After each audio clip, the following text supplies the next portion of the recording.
Good morning, good morning, good morning, everyone. Good morning, Shay. Thank you for being here. And apologize that I had to change the session from yesterday to today. We are navigating a healing crisis in our little talk this morning. For those who don't know me, I am Nina Saacks. I know a lot of you are going to be catching the recording. I am a qualified yoga health coach now this year. And I'm running my own 12-month program called Inner Awakening, where I really help busy yoga lovers implement simple practices to create a lot more time and space in their everyday so that they can feel healthy, vibrant, and full of energy. So that's pretty much what I'm doing. I'm also a yoga teacher trainer. Most of you know that I am now living on a farm and I absolutely love traveling. That is one of my biggest things. So that's just a little background around me. And I'm going to give you my story a little later, which will feed into why we had this little shift in day from yesterday to today, and why, no matter where we are in our healing journey, in our life journey, there's always going to be a little bit of a health crisis that can arise at any point in time. And when we know how to navigate that smartly, we can actually move through it with a lot more ease and maybe a lot quicker than we have in the past. So I'm going to give you my tools that I have been using, and again, which I used yesterday so well, which gives me the ability to be here today in full focus, full energy, full vibrancy. So pretty much what we'll look at today and what you'll learn today is that we'll have a look at what disease looks like. We'll look at what health looks like, a few causes of disease. And then again, like I was saying, I'm going to give you tips on how to navigate a healing crisis, just literally practical steps that you can start taking right away. So I did email you guys a worksheet, which you are welcome to print out as many copies as you want, or you can literally just grab your notebook in a moment and take notes in there. Whichever way you prefer to process will be absolutely fine.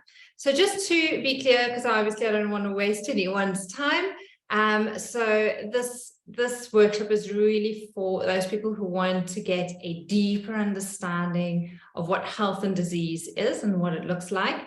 And if you're wanting to experiment with your own ability to self-heal, this doesn't mean we're not going to get external support or advice or anything like that. It just means that you're actually going to put yourself in the forefront and you're going to say, okay, I'm going to empower myself to make certain choices or certain decisions that are going to help me move in a better direction. So if you're wanting to empower yourself, maybe you're wanting three ways. Maybe it is for yourself that you want to self-heal something. Maybe you want to learn these tools and techniques so that you can support your family. If you a family healer, if everyone comes to you in the family for advice and support. And maybe you are like me, maybe you're a yoga teacher, or maybe you're a massage therapist or a Pilates teacher, or anyone in the healing industry. Maybe you're a professional healer and you just want to be able to have something that you can give your clients, some advice that you can give your clients. So you can be one of all these three. Sometimes we're all three of these roles, but this is who it'll be appropriate for. The other thing that I want us to address is this idea of the cost of not understanding the difference between disease and healing, as well as spending and investing. So we are so driven, or what's the word I'm looking for, directed towards spending money on our healthcare, our medical aid, and going to doctors when we're sick, and it's not really healthcare because it's not proactive. It's actually like a sick care system.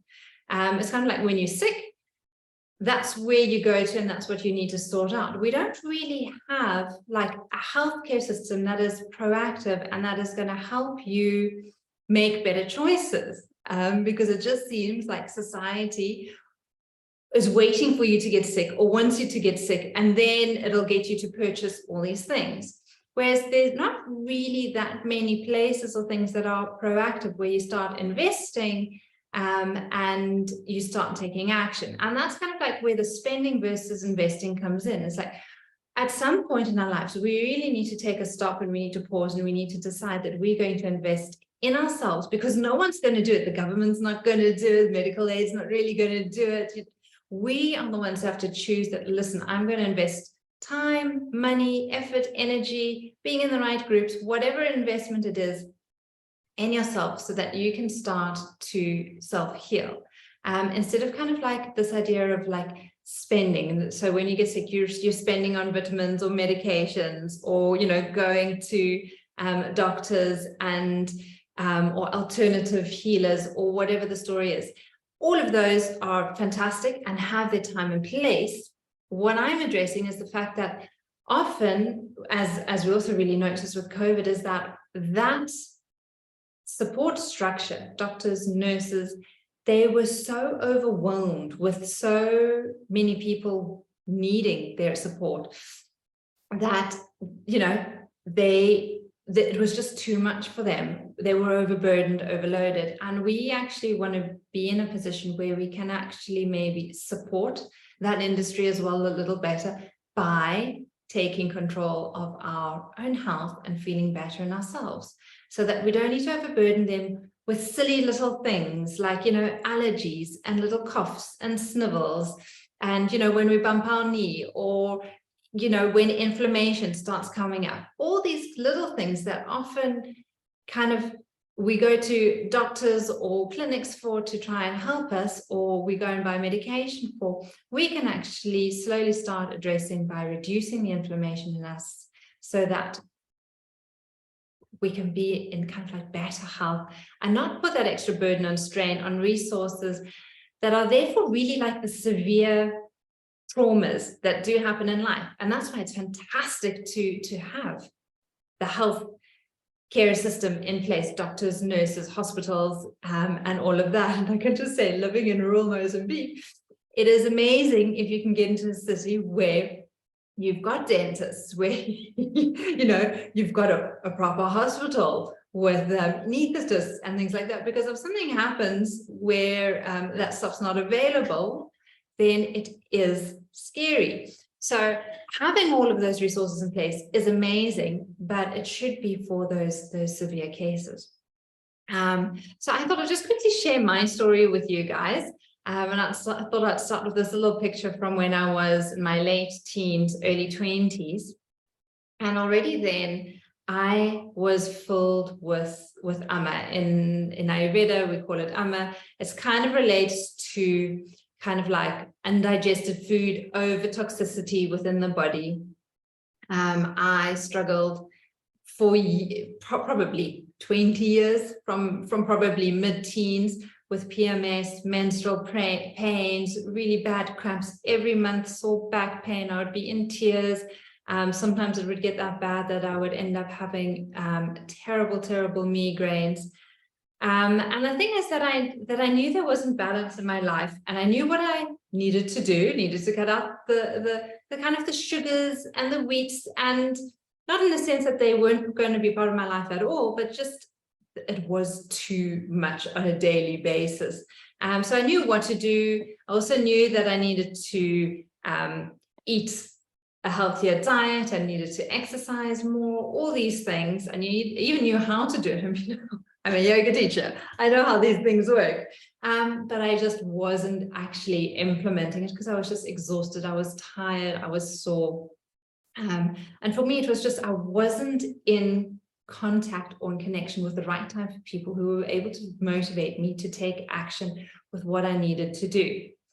Then eventually in my 40s, I did actually embark on finding the right group. I learned so much. And in this past year, I've really taken action in a fun way with things that I knew were going to bring me better health.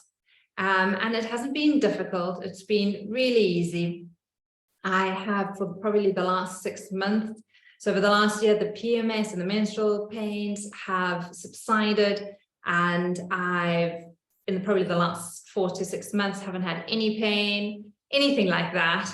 And then October was a full month of travel. There was a lot of physical, it was just sitting in a car. I wasn't moving as much, probably, if I'm not joking, if kind of like we were probably sitting in a car 9 hours a day, driving from here all the way to Tanzania, got back, then we went to the coast. There's been a lot of mental and emotional strain with that, kind of like not knowing where we're going to be. There's been a lot of vata imbalance in October, and that just triggered that menstrual and period pain again for me yesterday.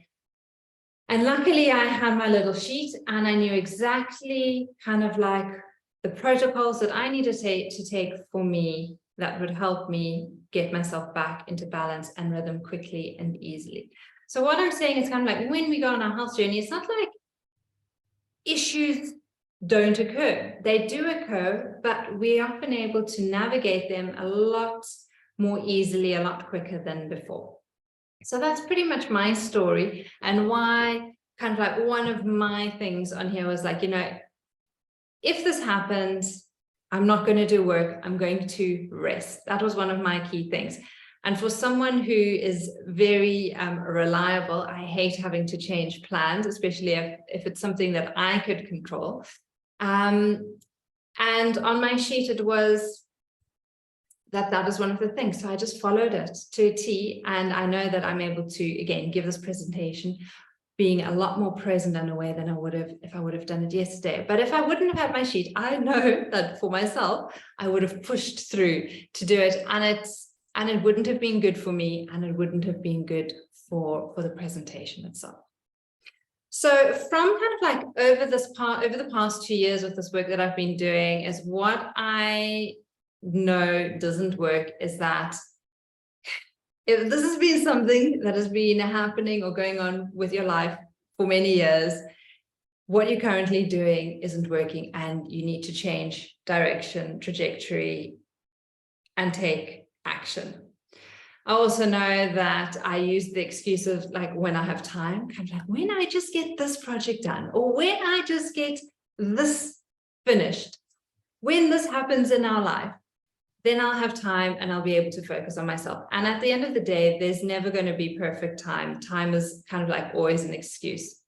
The other one that I had was like, I don't have kind of like when I have enough money. And that was a big one for me as well. When this person does this, kind of like when my husband gets to this space, then I'll be able to do that. Or kind of like when these people, we make it like a lot about external instead of like what is happening with us. The other thing that I realized doesn't work is having this mindset that aging poorly is inevitable. If I look at myself now in my early 40s, I am a lot fitter, a lot stronger, a lot healthier. I have more energy. I have a lot more clarity than I did in my 20s, and then I did in my 30s. And I didn't actually think that was possible.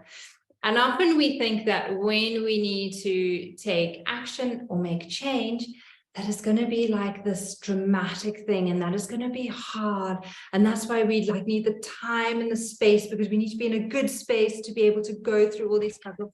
And actually, that's not the way it's often or it needs to be. I'm just letting the dog in because he definitely wants to be part of our conversation today. When we in the right group, we can actually be in a group that does it with a sense of joy and ease and fun. And when that happens, again, we can literally take off so easily. So what does work? For me, the first thing is kind of like making a decision and taking action, no matter how small it is.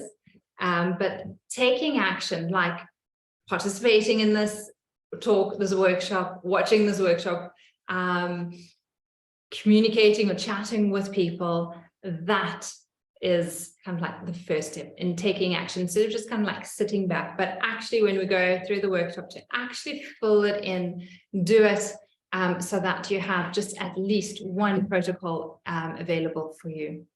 The other thing that works is being with the right people. This is a massive thing that I picked up in the last year, is that when you're with the right people who do the practices, the lifestyle habits, and the way that you want to be living, if they're kind of like a little bit ahead of you, you're so going to push yourself is not the right word, but you're going to so easily kind of like fit in that groove and do exactly what they're doing.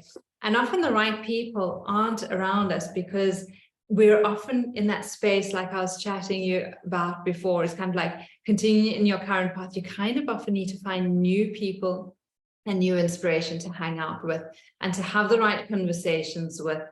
And then also being prepared to invest in your future wellness and your health instead of kind of like the disease that you currently have or are navigating, if that is there. It's kind of like, okay, how can we look at it not being a cost to you, but how can it actually be an investment for your future?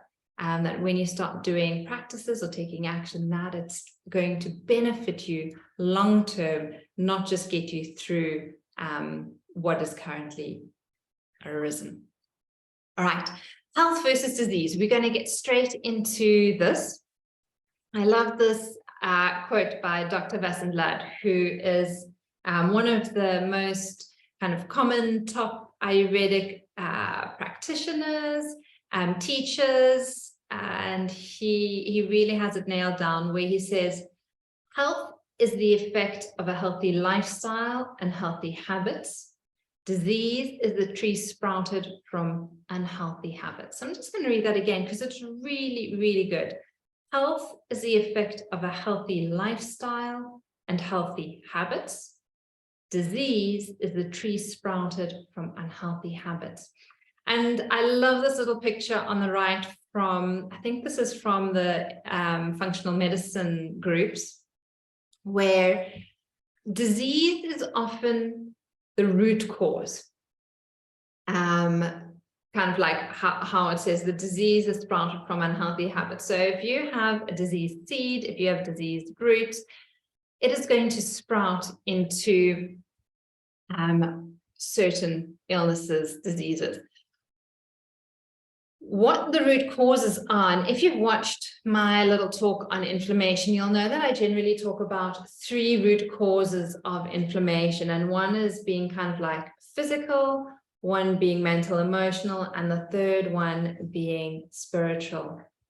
And it kind of like, it shows it here kind of like the emotional side aspect of it is kind of like if there's fear, if there's resentment, if there's stress, if there's anxiety, if that is part of your life, that is a root cause of the chronic inflammation, in a sense that is going to lead to a branch of disease. You could also have, like they're saying here, inflammatory imbalances. So any of your chronic inflammatory physical aspects that come in, immune imbalances, digestive imbalances, physical structural imbalances.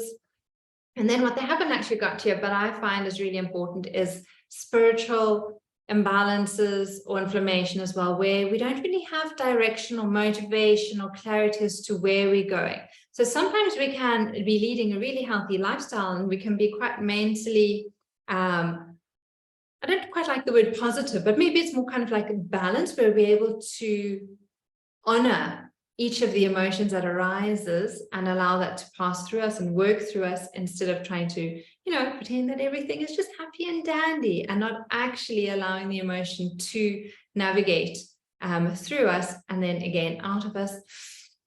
So we could be very good on those 2 fronts, but if we don't have direction and clarity, or we don't have this idea of purpose in our life, then that is also a root cause.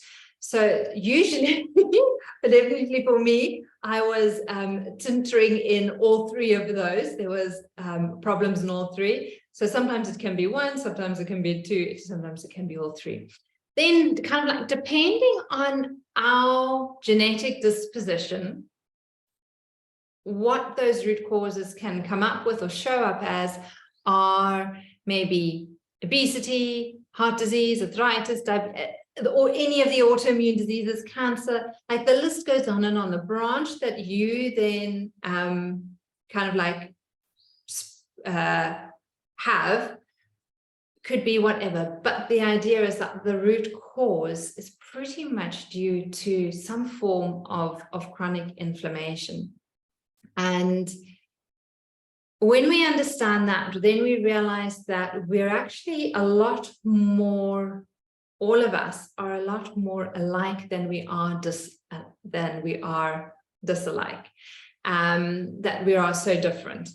So when we realize that someone who's got arthritis and someone who shows up with diabetes and someone who's got some form of autoimmune disease or a cancer, actually, even though these are all different branches of the tree, they actually all started from the same root cause. And that is this idea of an unhealthy lifestyle and unhealthy habits. Health, on the other hand, is the opposite, is when there is a healthy lifestyle and when you have healthy habits, and then you're obviously sprouting the opposite of vitality and energy and enthusiasm and resilience, which is a big one.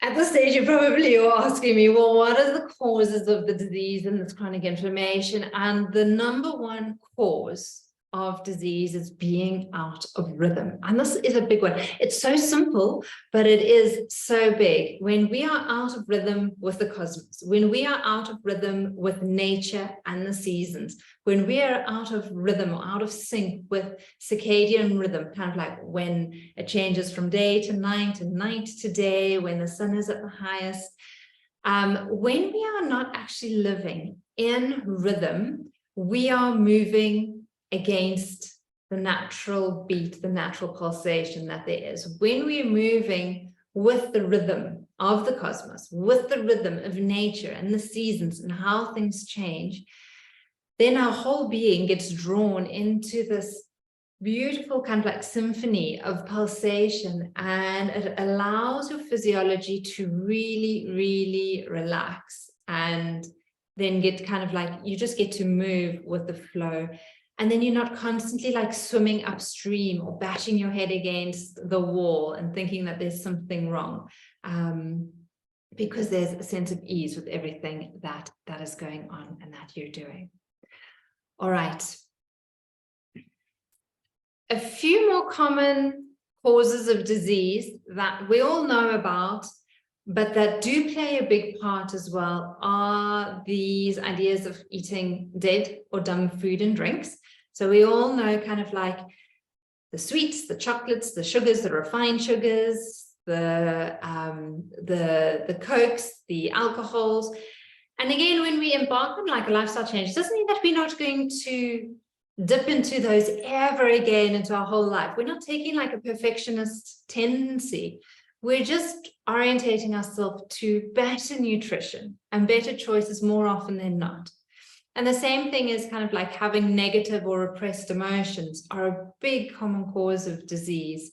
When we are constantly in this negative mind loop of I can't, or it's too much, we're repressing the emotions and we're not actually allowing ourselves to feel them.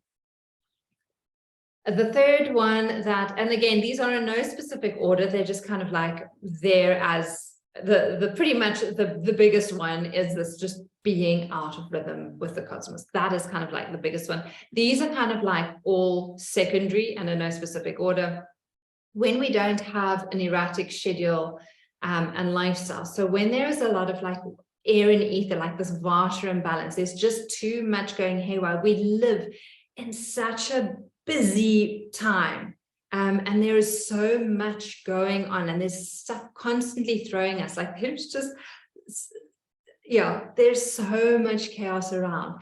And if we can create a little bit more of a schedule and a rhythm again for ourselves and our lifestyle, then at least when there's all this chaos around, we actually know how to navigate it and to build that resilience. And again, that will then obviously work. That's a lot that what we pretty much do in the course is kind of like learning how to build that resilience. And the other common cause of disease is this idea of troubled relationships. And it might not be necessarily with your partner. It could be with family, friends, could be past relationships. It could be work colleagues.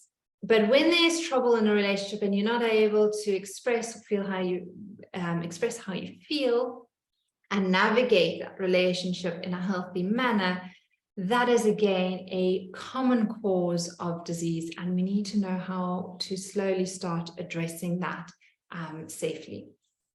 All right, not getting the right exercise for the time of life, kind of like the exercise I do now looks very different to what I was doing in my teens and my 20s, where I was playing pretty much basketball 5 days a week, sometimes twice a day. And now that's just not where my exercise schedule is. So we need to also realize that as our time of life changes, kind of like how and what we exercise, the way we exercise, and getting the right type of exercise is important. Like now, before heading into perimenopause, it's kind of like really working into building muscle strength, but also bone strength and integrity. All right, that's a whole nother lesson we will address at some point. And then working against, not with your constitution. So in Ayurveda, we've got the 3 constitutions. Again, I've gone through those in one of my past workshops that you're welcome to listen to. So your Vata, your Pitta, and your Kapha. When you understand your constitution or your combination of constitution, and you work with that, instead of thinking that it's something bad or negative, then you really feel empowered. So having that deeper understanding, and Banyan Botanicals has a great website list that you can go through to figure out which dosha you are, if you haven't done that before. Right, so those are pretty much the common causes of disease. Like I was saying before, identifying your areas, and there were 3. There's like the physical, the emotional, mental, the spiritual. I definitely know that I had imbalances in all 3, and it's not like you can just address one area. You really have to address all 3 to make sure that you're working holistically. So I'll just give you this one from Kate at Yoga Healer, my mentor, where again where it gives you a nice little kind of like checklist with regards to like health versus disease. Like when you live in sync with nature, that's when you're healthy. When you're out of sync with nature, that's when disease arises. When you know your constitution and you honor your constitution, you can live in health. If you live and you push against your constitution and you wish you were something different or did something different, that's when disease sets in. When you're eating good nutrients versus non-nutrient foods, health arises. When you do the right exercise at the right time of life versus the wrong, you're creating that imbalance. Again, good relationships, healthy relationships where there's communication versus troubled relationships, positive emotions versus negative or repressed emotions, regulated daily routine versus an erratic schedule. So that kind of like gives you a good little update with regards to the main impacts versus health and disease. And it's not like, about eating or drinking this type of green juice or smoothie and, this type of fruit or vegetable and, everything's going to be sorted and fixed. It's having more of a macro perspective instead of a micro perspective. When we get our rhythm right, then everything else starts to fall into place. All right. So how to get back into rhythm? Well, number 1 is really taking time to identify your areas of weakness, wherever that is, physical, mental, emotional, spiritual, and you can always kind of like write those down. You might even have certain things that come to mind now already that are just triggered, and you already know that those are your areas of weakness. So you can grab your little notebook and you can jot those down. Also to acknowledge that something needs to be addressed. When we realize that we're listening to a talk like this, we know that something needs to be addressed. When we have that realization and that acceptance, then we can do the third step, which is we can take action. And no matter how small the action step is, it doesn't need to be a massive, big, earth-shattering step. It could just be one small little step in a better direction, making a choice of drinking a glass of water instead of having a cup of coffee, or your second cup of coffee, or your third cup of coffee in the morning. That's reminded me to have a sip. Right. And again, sipping versus gulping is so much better for you as well. Right. So how to take action? One is be proactive. That is the biggest thing. And the second one is we're going to go through this worksheet now together. So you can grab a pen and pencil already. The third thing is find or create the right group, like get a support structure in place that is going to help you with what it is you need. I can't tell you how important finding or creating the right group is to kind of like get you going. For me, the biggest thing was, the easiest thing that I did was with Craig, I wanted to walk every morning because I knew it was going to be good for me. Asked him, would he walk? We've pretty much been doing that for over 2 years now. It's something we do together. We motivate each other to get, it's actually become like first thing we do when we wake up, we get up and we go walk. It's not even a decision either of us make. It's just part of our daily routine. But 2 years ago, we had to make a commitment to each other that we are going to kind of like get up and go for a walk. So you want to find, if say walking is something that you want to increase, then you need to find a walking group, or you need to find a walking partner, a neighbor, or someone who's not going to let you off the hook. That's where Craig's really good. He's not going to let me off the hook. He's not going to turn around and be like, oh no, it's a bit windy out today, let's not go. He's very good. He kind of like says, okay, come, we're going. And the great thing is we've got a dog as well, Carter. He's under my desk now. He'll also be like, okay, it's 5 o'clock, we're going for a walk. So find or create the right group. If that's not possible, find a coach or a mentor or someone who can guide you in the right direction. And then invest in your health and your wellness. That is a big one that I learned 2 years ago, is that sometimes it takes money to find the right groups or to make that investment. And it will pay you back in buckets with time. Because when you're investing with people who've done what you're wanting to do, they can show you the easy route and how kind of like the easy route to go, and also how much fun it can be, instead of it being like a slog where you have to try and motivate yourself every morning to get up, to go for that walk. If you're in the right group, if you're with the right people, if you've got the right coach or mentor, whatever the story is, doing that action step that may seem really difficult now could be easy. And I'm just using walking as an example. It could be something completely different. It could be making healthy meals, doing a meditation practice, doing a yoga practice.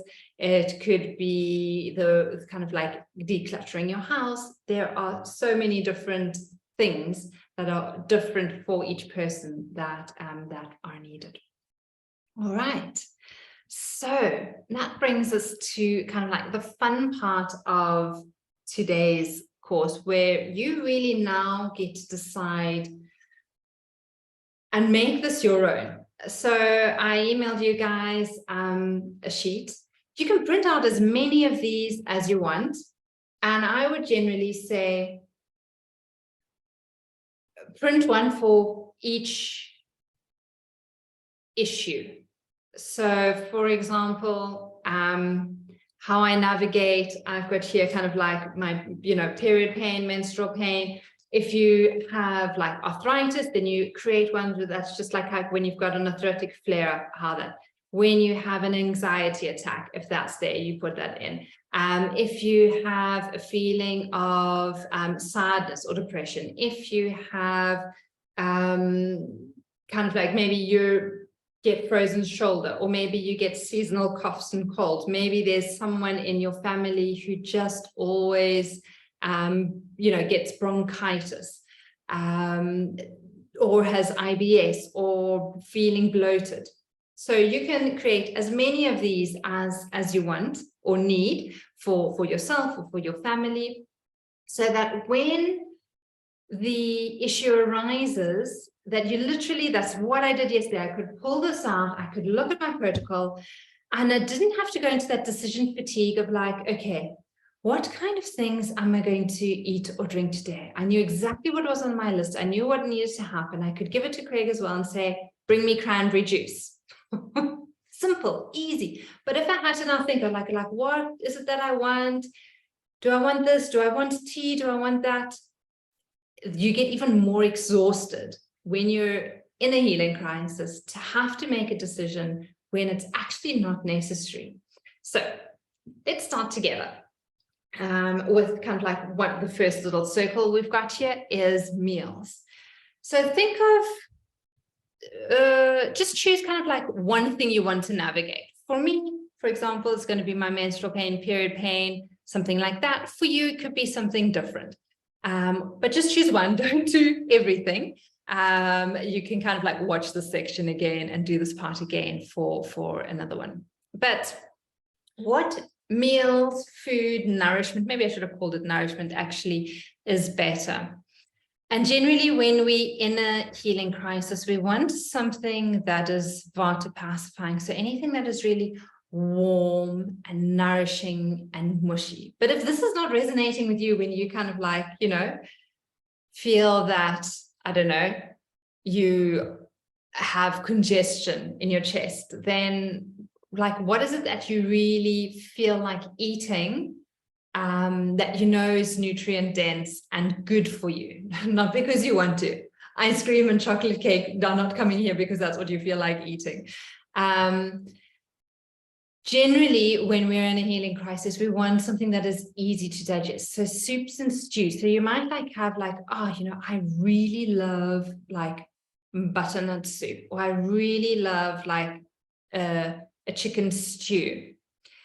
And just write that down. And the other thing that you want to make sure of, and I know why I struggled, is because hydration was low. So often something will kick in is because hydration is low. And you might just want to put in there that you want to remind yourself to hydrate in some hot water, or maybe have some spice water. If you've done one of my clean eating challenge, you'll know that I've given some spice water recipes like the CCF, the coriander, cumin, and fennel tea. You put a quarter of a teaspoon of each of those spices in a thermo flask, and you just let that sit for a day, and you sip on that all day long. You can refill it again once you've drunk that. That's lovely for kind of like digestion. So you might have like a spice water recipe or a tea combo that that kind of like when the menstrual pain sets in, or the arthritis or whatnot, is super helpful for you.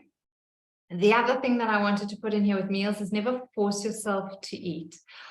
Often your body knows that when it's going through a healing crisis, it needs time and space. And if you're not hungry, don't eat. Let your body go into kind of like the fat storage. So getting out of glucose metabolism, going deep into fat metabolism. Let it clear out house. Sometimes it means you're not going to eat maybe for a day and a half. You're still sipping hot water and drinking. And just know that it is okay. You don't have to force yourself to eat. When it comes to young kids, that's a different story, because you still need to watch them with their growth hormone. For us adults, it's not a problem if we go for a day or two without eating, so long as we don't have an eating disorder issue. Let me just put that in there. So yeah, just making notes. Like for me, one of the things with my periods is like cranberry juice, like I'd said earlier. That is on here for me. I also really love having stewed apples with cinnamon. That gives me that really nice warm feeling, and it feels good for me. It's one of my favorite meals. So I don't eat, like yesterday I didn't eat a lot, but that would have been something that I would have eaten. All right, so hopefully you've got a couple of ideas there that you can put in for meals. Also remember that this isn't like a once-off thing that you're going to do. So the next time the healing crisis comes in and you're like, this juice didn't really work for me, or this tea didn't really work for me, or I had this the other day and this was really nice. You update your list and you change it. It evolves with you and is you evolve. Also, as you start to get healthier, you'll realize that less of the cruxes that you had, kind of like they can fall away, and maybe better options or different options will arise. But like, do what you need now so that when it happens, the healing crisis arises, you know what you can do for yourself. All right, exercise. Again, all of us are exercising, hopefully. But often our exercising needs to change when a healing crisis occurs. And how do you need to change or adapt it for you? For me, our walks become a lot shorter and a lot slower, and they become a lot more mindful.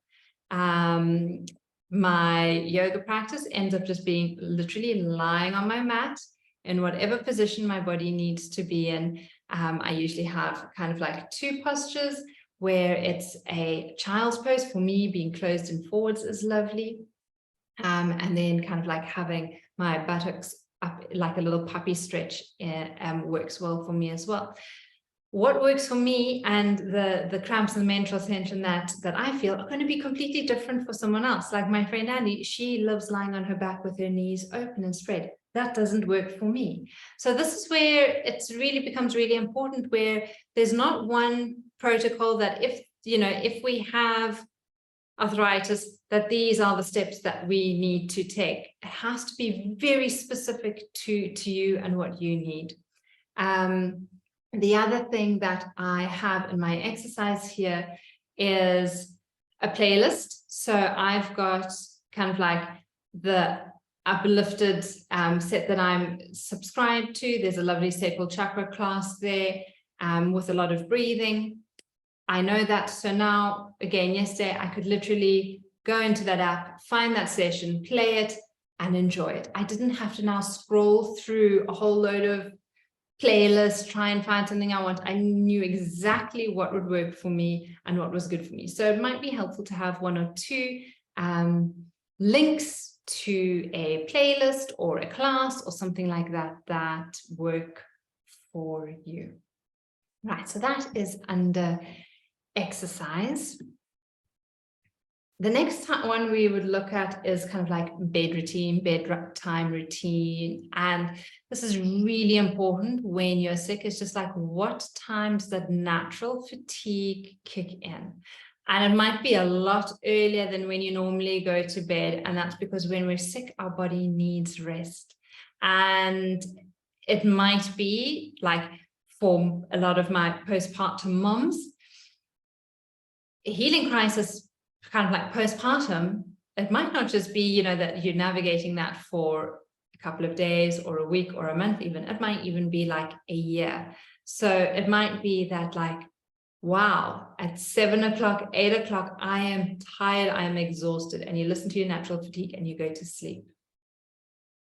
And you don't think that you have to stay up till 10 or 11 o'clock because that's what society or culture dictates as being normal. If your body is tired, listen to it, get into rhythm, and get the rest that you're needing. All right. Another nice one is kind of like foot rubs or massages, maybe a bath, or a specific evening meditation. Again, write down where that link is. And electronic devices away, TVs away, electronic devices away. If anything, you can maybe listen to like an audio book or something like that, but not where you've got light in your face and your eyes. For mine, what I'm just trying to think what else I've got in here is like a hot water bottle. That's something that is there. It wasn't actually a big one this time. It's probably something I can slowly start to cross off my list. Or maybe it's just because there was heat here, because it's so hot here in Mozambique at the moment. But so maybe that's kind of something I'm going to put in brackets and see like, is it really something I'm going to need if this healing crisis arises in the future? So that's where this becomes adaptable. So what would your bedtime routine look like when you in your specific healing crisis? All right. Specific support. If anything, this is the biggest one that you want to be filling out. What specific support can you ask from a specific person? So maybe it is your partner that you have specific requests that they can do for you. Maybe there are friends that will be able to kind of like pick up kids from school or drop them off. Is there a specific person you can do that? Maybe there's someone else in the family you can do that. Have you got like, if you've got families and kids and husbands and things like, is there a simple meal like I don't know, a chicken stew or curry that either the kids could prepare or your husband could prepare, spaghetti bolognese, I don't know, veg curry, a soup, so that you don't have to. And maybe you just want to clip that recipe to here so that like healing crisis occurs, you can give it to your teenage kid to kind of like make for the family. You can give it to your husband to make. You know, the ingredients are something that you've always got in the house. It's simple. It's something they can do. They'll get nourished. They don't have to bother you. You don't have to get involved in meal cooking, prepping, anything like that. Maybe when it comes to pets, who is able to feed the pets, who can do what? Work commitments, who can you dictate certain work commitments to? That's what I've got, like in my course, I've got like Renelle and Andy would be able to navigate my Monday meetings. Something like this, doing this talk, no one can. So what do I have here? If they're workshops, it says postpone. And that's what I did yesterday. I postponed. I listened to kind of what I'd written in specific support for me so that I know that I can navigate my healing crisis with ease, quicker and faster. And it just proved that it worked, I must say. All right. So this is where you really want to spend a little bit of more time, is like, who can you ask specific support for to do what specifically? So get kind of like your support people, write their names down, and what it is they could do. If you've got young kids, you might need to get a friend, a family member, someone in to help with looking after them. If you've got teenage kids, maybe they are able to do certain things, feed the dog, walk the dog, you know, take out the cat litter, whatever the story is. And then you just delegate those roles and responsibilities when you are sick. If you haven't already done that as a parent, you probably should have. That everyone is already doing a little bit of something here and there. All right, but you get the gist. And then again, the big one here is meditation, or just quiet time, like time for self-reflection where you can maybe journal. And I'm going to actually add that in right here because it's so important. Journaling. And asking yourself these questions, kind of like, why this? So kind of like, why is this healing crisis happening? Why now? Like, why was it yesterday? Why this? Why now? And why the hell me? And do kind of like some of that conscious stream of writing where you're just writing. So maybe you can put your timer on for a couple of minutes, for 3 minutes, why this? And you just write like, why this healing crisis? And then maybe put another 3 minutes, like, why now? And just write. Don't kind of like try and understand what it is you're writing. Whatever words come out, just let them come out. And why me? And this journaling process of this quiet time of why this, why now, why me, these questions really help you sink a level deeper and a little level further. Right, so that should actually be the top there. Journaling, very important to help you kind of deeper understand. And then there might be, again, a list of meditations that work for you. I love using Inside Time. I've got David G on there. Again, he's one of my favorites. I've got 2 or 3 that I like. I write those down. He's got like a healing one, plop. So yesterday I could just lie in bed and just listen to the voice and go through that meditation. And I didn't have to get caught up in scrolling on Facebook or Instagram and all of that. I was actually doing something that was so much more nourishing and nurturing. We want to try and take our energy away from things that are zapping, and being on sticky social media things can be really, really exhausting for us, especially when we are in a healing crisis. It feels great because it gives us instant gratification. But actually, when we get caught in that loop, and then we just spend a lot of time, and then we notice how that instant gratification starts declining and declining and declining. And then after like half an hour, we start feeling really bad with ourselves. Right. So that is your worksheet. Use it, let it evolve with you as you go. What I also do is at the back of it, I kind of like have my emergency list, if that makes sense. So if the protocols that I've got here aren't working, what are kind of like the medications I need to take? What is there? So I kind of like, so this is something I can give, so I can give to Craig, so that he knows, listen, if Nina's really struggling, give her Ponstan. That's what's going to help her. Here I've got a capsule and water because I don't like taking a tablet because I end up throwing up. So if he mixes it in water, I can get it down. Simple little thing, I've written it down. He knows what to do if it needs to happen. If I have a migraine, he knows that I have to have a migraine bomb. Haven't had one of those in ages, which is fantastic. So obviously it means that I'm heading in the right direction. And so you really want to just have like your emergency list there as well, of maybe there are contact numbers you need to call, or like I said, staple or put in recipes that you want. Make it like a really, I keep mine in a plastic sleeve, and you can kind of like file them all together and just have them in an easily accessible place. Pretty much what we want to do is just make things simple for ourselves when we are in a healing crisis. And how easy can you make it for yourself? Less complexity. We want less movement. We want more stability. Excuse me. And we want to have more connection. That is really what it's all about. I'm going to grab some water.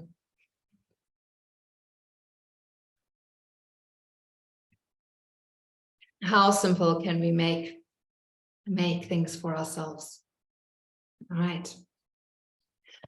What I also find is we so often get caught up in labels when it comes to disease. Kind of like one of the big labels I got caught up last year this time was hypothyroidism. I got diagnosed with that and I thought, oh, I'm so super special. And that, it's just like, no, it's just another disease. And when we start like a disease of chronic inflammation, when we start to differentiate ourselves, we try and separate ourselves. When we understand that all pretty much diseases stem from chronic inflammation, that we are actually so much more alike than we are different. And when we realize that, then we can come together and we can communicate, and we can be kind of like commune with each other from a space of deeper understanding and connection. So if you haven't watched the inflammation workshop yet, please go ahead and do that, because I think you'll gain some really good insights on your level of inflammation and kind of like how you're able to address it as well. Right, so now that we've done that, next action steps that you can take, one is really be honest with yourself and your level of disease and where you are with your health. Take action, no matter how small, and it might just be filling out a couple of these forms for you, for your family, for your clients, so that you have something tangible that you can use to move forward. You want to start investing in your health, in yourself, as soon as possible. So don't think that someone else is going to do it for you. You can't wait for a government or legislation or anything like that to be the one who's going to invest in you and your health. You really have to take control and make that investment in your own health, so that you are doing the healthy lifestyle practices and following through with them. And the easiest way that I know to do that is to be in the right group of people and to hang out with those who are doing what it is that you want to be doing. All right. What I've learned, and I'm going to wrap this up and very, very shortly, is that, again, when we're at the right group, that is the best investment in our health. Find someone who's where you want to be so that they can help you get there. So if you maybe are navigating something like chronic inflammation, maybe find someone who's gone through something like that and can help you through it. If you, and has kind of like come out the other side, you want to really find help from the right people, and not kind of like from someone who doesn't know much or anything about it.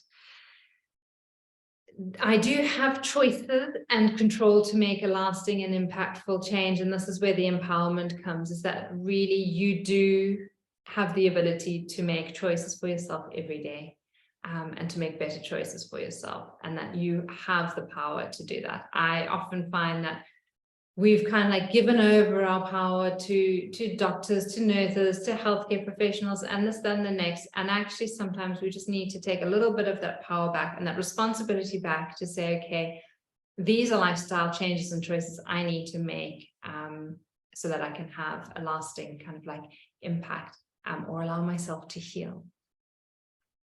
I also know that it can be fun and easy when you know how. It doesn't need to be a strain. It doesn't need to be dramatic. ABL is always be learning. If we're in the state where we're always learning, always growing, as well as implementing, then that creates a level of energy and vibrancy and health.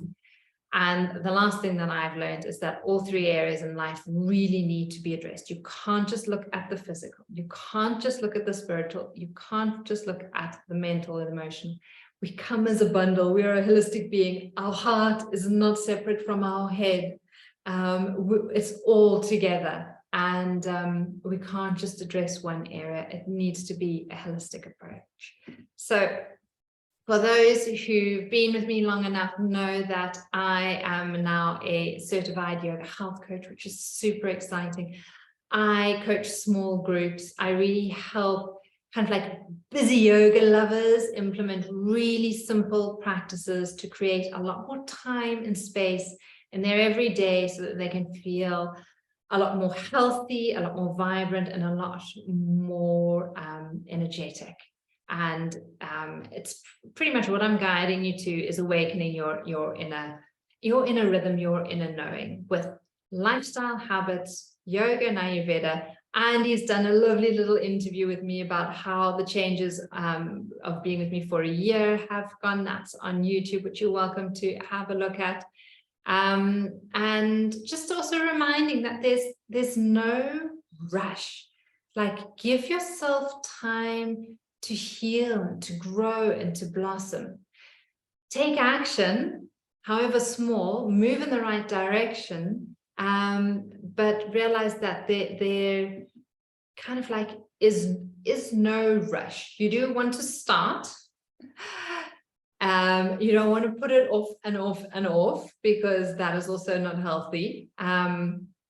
If you are wanting to take action and to start with Awakening in a Rhythm, my annual program, I have got 3 intakes every year.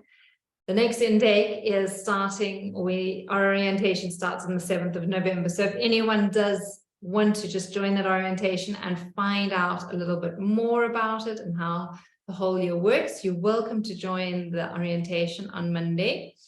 The next intake is then the 6th of March, the 3rd of July, the 6th of November next year, this day actually. And what you want to do is you'll want to have a chat with me just so that we can really ascertain, is this work right for you? Is it right for you now? and as well as like, how can we get you prepared so that when you do make the investment to join, because it is a 26,000 Rand investment for the year, when you do make that investment, that it is right for you, that you are ready to commit wholeheartedly and fully in where you're wanting to go. So that's pretty much it from me. I am glad that we were able to have this little conversation together, or at least me sharing what I've learned in this last year, and put that together in a little workshop for you guys. And if you ever have any questions, you are always welcome to email me, WhatsApp me, and I'll happily get you on my calendar and we can have a little chat. All right. Shay, thank you so much for staying on. So lovely to have you here. And I'm going to push pause of the recording now. All right, for you guys, namaste. Have a beautiful, beautiful day, and look forward to catching you at our next free workshop next month.